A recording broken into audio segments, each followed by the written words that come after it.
नमस्ते दोस्तों, इस वीडियो में हम लोग प्रिंसिपल ऑफ एटम कंजर्वेशन की बात करेंगे। प्रिंसिपल ऑफ एटम कंजर्वेशन एक इम्पॉर्टेंट मेथड है जिससे स्टोइकियोमेट्री के प्रॉब्लम्स को आसानी से सोल्व किया जा सकता है। सबसे महत्वपूर्ण बात यह है कि इस मेथड को अप्लाई करने के लिए आपको बैलेंस्ड केमिकल इक्वेशन की ज़रूरत नहीं पड़ती है, अर्थात आप इस मेथड को बिना बैलेंस इक्वेशन के भी लगा सकते हैं। इस मेथड की दूसरी अच्छी बात यह है कि आपको सारे रिएक्टेंट्स और सारे प्रोडक्ट की जानकारी की कोई ज़रूरत नहीं है, अर्थात आप कुछ प्रोडक्ट्स और कुछ रिएक्टेंट्स के बारे में जानकारी नहीं रखते हैं, फिर भी आप इस मेथड को लगा सकते हैं। तो चलिए देखते हैं इस मेथड को। Principal of atom conservation Dalton's atomic theory से डिराइव हुआ है, अर्थात अगर हमें पीओएसी को समझना है तो हमें डाल्टन एटॉमिक थ्योरी को समझना पड़ेगा। डाल्टन एटॉमिक थ्योरी 4 पार्ट्स में दिया गया है। सो पहला पार्ट है all matter is composed of a small particles called atoms. इसका मतलब ये हुआ कि अगर हम कोई भी मैटर देखते हैं, फॉर एग्जांपल आयरन का रॉड, तो इसका जो सूक्ष्मतम पार्ट है उसको हम लोग एटम कहेंगे। दूसरे शब्दों में हम इसको ऐसे भी कह सकते हैं, अगर हमारे पास एक आयरन का रॉड है तो इसको हम कट करते जाएं तो एक समय ऐसा आएगा जिसके बाद हम पार्टिकल को डिवाइड नहीं कर सकते हैं, और उसी पार्टिकल जिसको हम डिवाइड नहीं कर सकते हैं वह स्मॉलेस्ट पार्टिकल है उस मैटर का, जिसको कि हम लोग एटम के नाम से जानते हैं। डाल्टन एटॉमिक थ्योरी का दूसरा पॉइंट है all atoms of a given element are alike.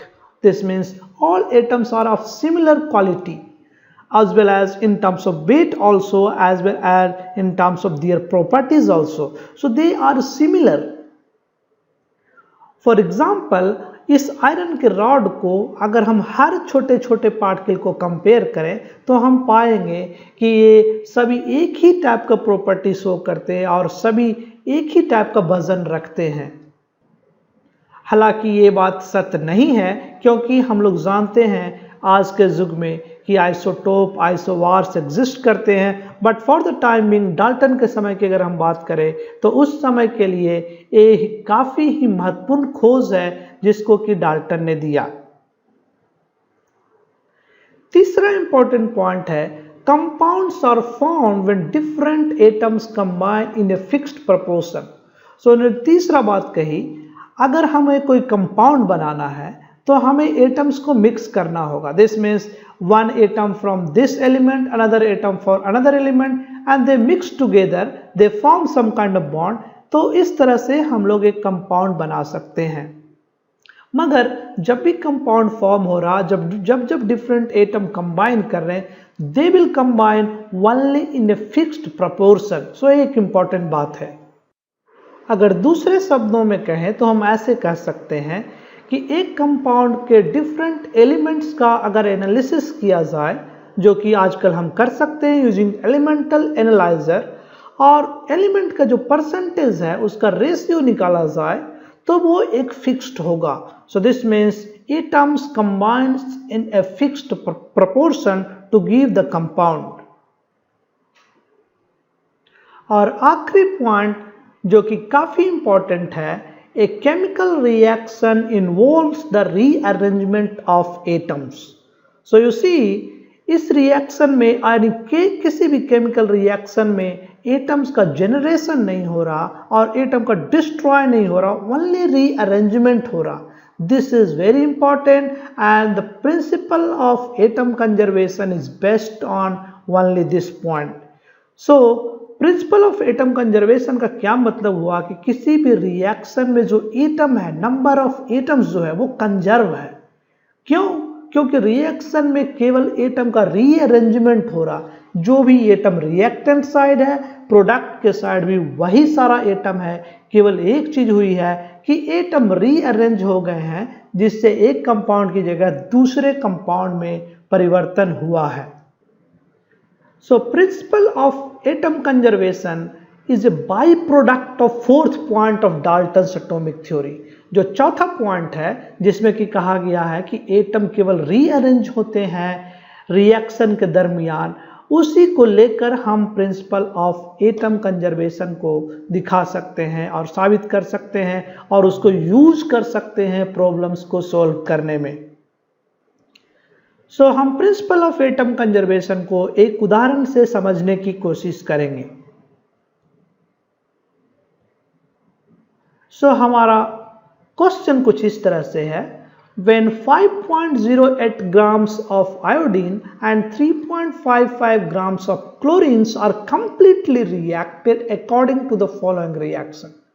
So इस रिएक्शन में दो चीजें दी गई है, iodine and chlorine. Iodine 5.08 gram and chlorine 3.55 gram.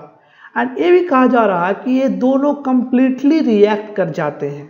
And reaction कुछ ऐसा है, आयोडीन एंड क्लोरीन रिएक्ट करते हैं एंड ये दोनों दो कंपाउंड बनाते हैं ICl एंड ICl3। हमें ये निकालना है कि दोनों का कितना मोल्स प्रोड्यूस होगा।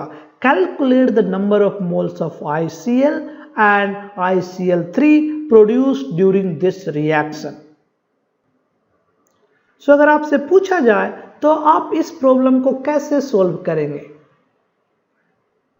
So how do you solve this problem? अगर देखें इस प्रॉब्लम को तो तीन तरीके हो सकते हैं इस प्रॉब्लम को सॉल्व करने के।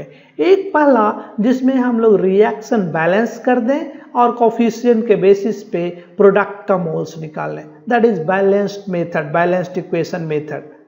दूसरा मेथड हो सकता है प्रिंसिपल ऑफ एटम कंजर्वेशन का मेथड, जो कि इस वीडियो में हम लोग देखेंगे। और तीसरा मेथड हो सकता है मेथड ऑफ इक्विवेलेंट का। तो इस प्रॉब्लम को सॉल्व करने के लिए तीन मेथड हो सकते हैं, बैलेंस्ड केमिकल इक्वेशन, दूसरा principal of atom conservation and तीसरा मेथड ऑफ इक्विवेलेंट्स। इस वीडियो में हम लोग प्रिंसिपल ऑफ एटम कंजर्वेशन के द्वारा इस इक्वेशन को और इस प्रॉब्लम को सॉल्व करेंगे। तो एक बार हम समरी बना लेते हैं कि इस प्रॉब्लम में क्या क्या दिया हुआ है और मुझे क्या क्या निकालना है। तो हमें दिया हुआ आयोडीन का वेट, क्लोरीन का वेट एंड ये भी दिया हुआ कि ये दोनों कंप्लीटली रिएक्ट कर गए हैं। इसका मतलब रिएक्टेंट के साइड कुछ भी नहीं बचा है, जो भी है फाइनली वो प्रोडक्ट में कन्वर्ट हो गया है। इसके अलावा हमें principle of atom conservation apply करना है। प्रिंसिपल ऑफ एटम कंजर्वेशन में कहा गया, नो एटम इज क्रिएटेड और destroyed during a chemical reaction, only atoms rearranges to form a new compound. इसका मतलब ये हुआ कि number of atom before the reaction is equals to the number of atom after the reaction. ये बात सही है किसी भी एक टाइप के एटम के लिए, चाहे हम इक्वेशन आयोडीन के लिए लगा लें, चाहे सेम इक्वेशन हम क्लोरीन के लिए लगा लें, और किसी दूसरे रिएक्शन में कोई और एटम है तो हम उसके लिए लगा सकते हैं। इसका मतलब ये हुआ कि ये इक्वेशन जो है हर एटम के लिए और हर टाइप की एटम के लिए वैलिड है। So this is true for any particular type of atom. So this is true for iodine atom as well as this is also true for chlorine atom. So in this problem we have to find two unknowns. क्या क्या चीज मुझे पता करनी है? एक तो पता करना है आयोडीन क्लोराइन ICl का कितना मोल्स है and ICl3 that is iodine trichloride and iodine monochloride दोनों के कितने मोल्स हैं। तो हमें दो इक्वेशन की जरूरत पड़ेगी, दो अननोन है, दो इक्वेशन की जरूरत पड़ेगी। तो हम लोग देखेंगे कि कैसे ये दोनों इक्वेशन लिख सकते हैं, और अगर हमने ये दोनों इक्वेशन लिख दिया इसके बाद तो केवल इक्वेशन सोल्व करने को है और हम लोग दोनों के मोल्स निकाल सकते हैं।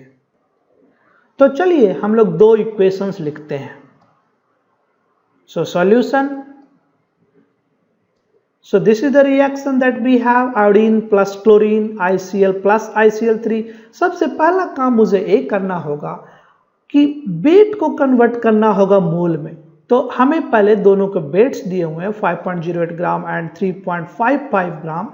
अगर इस दोनों को हम लोग मोलिकुलर मास से डिवाइड कर दें तो दोनों के मोल्स मिल सकते हैं। So let's first find moles. So iodine का मोलिकुलर वेट हो गया 2 × 127 आयोडीन एटम का वेट हुआ 127, बट आयोडीन मोलिक्यूल का हुआ 2 into 127, that is the molecular weight. तो उससे हमने डिवाइड कर दिया तो आयोडीन का मोल निकल के आ गया 0.02 मोल। इसी तरह से हम लोग क्लोरीन का मोल निकाल सकते हैं। क्लोरीन के मोलिकुलर वेट से डिवाइड करना पड़ेगा, दैट इज 2 into 35.5 से अगर हम डिवाइड कर दें तो इसका मोल आ गया 0.05 मोल। सो नेक्स्ट स्टेप में हमें दो इक्वेशन लिखना पड़ेगा। तो हम लोग अप्लाई करेंगे प्रिंसिपल ऑफ एटम कंजर्वेशन, और हम लोग को यह भी कहा गया कि सारे के सारे एटम्स रिएक्ट करते हैं, मतलब कि रिएक्टेंट के साइड कोई भी एटम बचता नहीं है। तो पहले हम लोग आयोडीन के लिए प्रिंसिपल ऑफ एटम कंजर्वेशन लगाते हैं। तो हम लोग क्या लिखेंगे, हम लोग लिखेंगे total atom of iodine in the reactant side is equals to total iodine atom in the product side, that is the principle of atom conservation. इसका मतलब ये हुआ कि आयोडीन का एटम जो भी रिएक्टेंट साइड है वही सेम आयोडीन का एटम प्रोडक्ट साइड है। तो हम लोग इसको लिखने की कोशिश करते हैं। सिमिलरली दूसरा इक्वेशन अगर हमको लिखना होता तो हम लोग लिखते total chlorine atom in the reactant side is equals to total chlorine atom in the product side. So हमें दो इक्वेशन कहां से मिलेगा उसका बैकग्राउंड अभी हमें मिल चुका है। सो चलिए हम लोग दोनों इक्वेशन का लिखने की कोशिश करते हैं।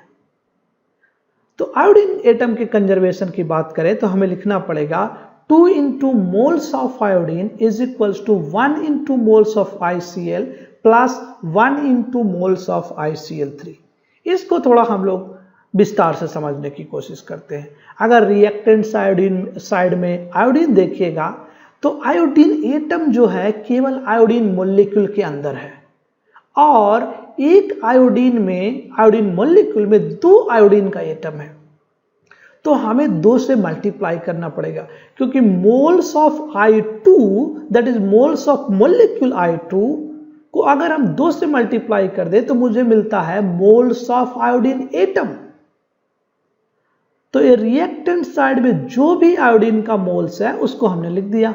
अब हमें लिखना है आयोडीन का कितना मोल्स है प्रोडक्ट के साइड में। तो आयोडीन जो है प्रोडक्ट के साइड में 2 कंपाउंड में है, पहला तो एक ICl में है और दूसरा ICl3 में है। तो मुझे दोनों में आयोडीन के एटम को गिनना पड़ेगा और दोनों को सम करना पड़ेगा। तो चलिए लिखते हैं ICl कंपाउंड में जितना मोल ICl का है उतना ही मोल आयोडीन एटम का है, क्योंकि एक ICl कंपाउंड में एक आयोडीन एटम है। तो हमें इस केस में 1 से मल्टीप्लाई करना पड़ेगा, 1 से गुना करना पड़ेगा। इसीलिए हमने लिखा है 1 गुना मोल्स ऑफ ICl, यानी जितना भी मोल ICl का है उसमें हमने 1 से मल्टीप्लाई किया। सिमिलरली ICl3 में भी आयोडीन का एक ही एटम है, जितना कि कंपाउंड है ICl3 उतना ही मोल होगा हमारा आयोडीन के एटम का। सो इसीलिए हमने 1 से इस केस में भी गुना किया है। सो y भी मल्टीप्लाई बाई 2। अब आपको समझ में आ गया होगा कि 2 से हमने यहाँ पे गुना क्यों किया, क्योंकि moles of iodine, iodine molecule और आयोडीन एटम दोनों 2 बातें हैं। हम लोग आयोडीन एटम का कंजर्वेशन कर रहे हैं, नहीं कि आयोडीन मोलिक्यूल का। तो हमें 2 से मल्टीप्लाई करना पड़ेगा, क्योंकि मोलिक्यूल को हमें एटम में कन्वर्ट करना है। तो मोल्स ऑफ आयोडीन तो हम लोग पहले ही निकाल चुके हैं, जो कि 0.02 है, तो हम लोग उसको यहाँ रख देते हैं। तो 2 गुना 0.02, और लेट अस से कि moles of iodine chloride that is ICl, iodine monochloride वो X है, और मोल्स ऑफ ICl3 जो है वो Y है। तो हमारा एक इक्वेशन बनता है 2 into 0.02 is equals to X plus Y। अब हम लोग दूसरा इक्वेशन लिखने की कोशिश करते हैं। दूसरा इक्वेशन लिखने के लिए हमें क्लोरीन एटम का कंजर्वेशन दिखना पड़ेगा। Total atom of chlorine in the reactant side is equals to total chlorine atom in the product side.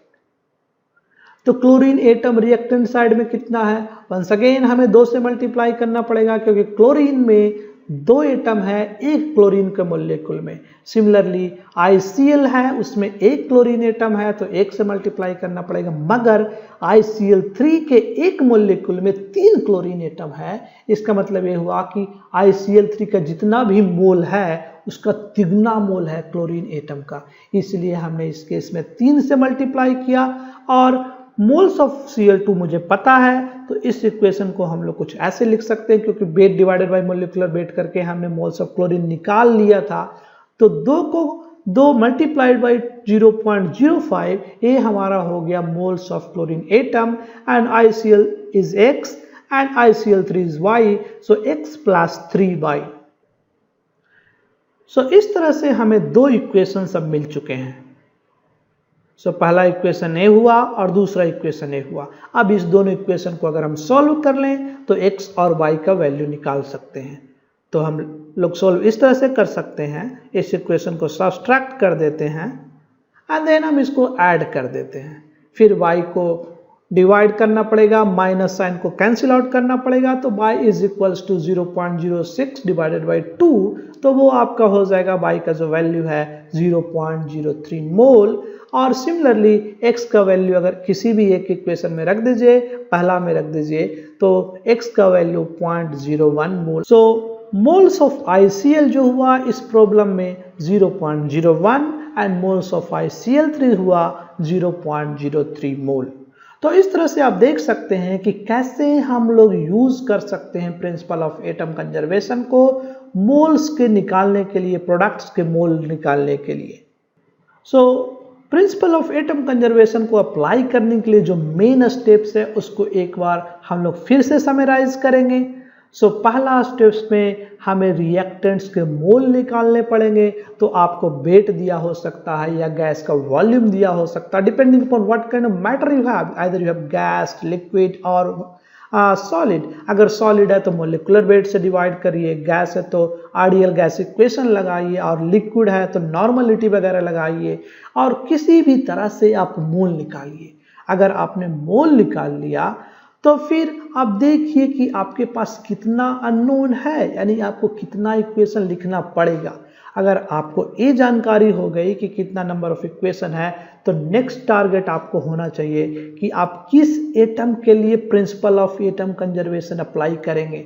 आपको कम से कम उतने टाइप्स के एटम खोजने होंगे जितना नंबर ऑफ अननोन्स है। तो आप principal of atom conservation apply कर दीजिए और इक्वेशन लिख लीजिए, और एक बार जब आपने इक्वेशन लिख दिया आप उसको सॉल्व कर लीजिए। फिर आपको रिएक्टेंट्स और प्रोडक्ट्स में जिसके भी मोल निकालने हैं आप इस मेथड से निकाल सकते हैं। तो हम आशा करते हैं कि आप इस मेथड को किसी प्रॉब्लम्स में अप्लाई करेंगे, कुछ और प्रॉब्लम्स सॉल्व करेंगे इस मेथड को अप्लाई करके।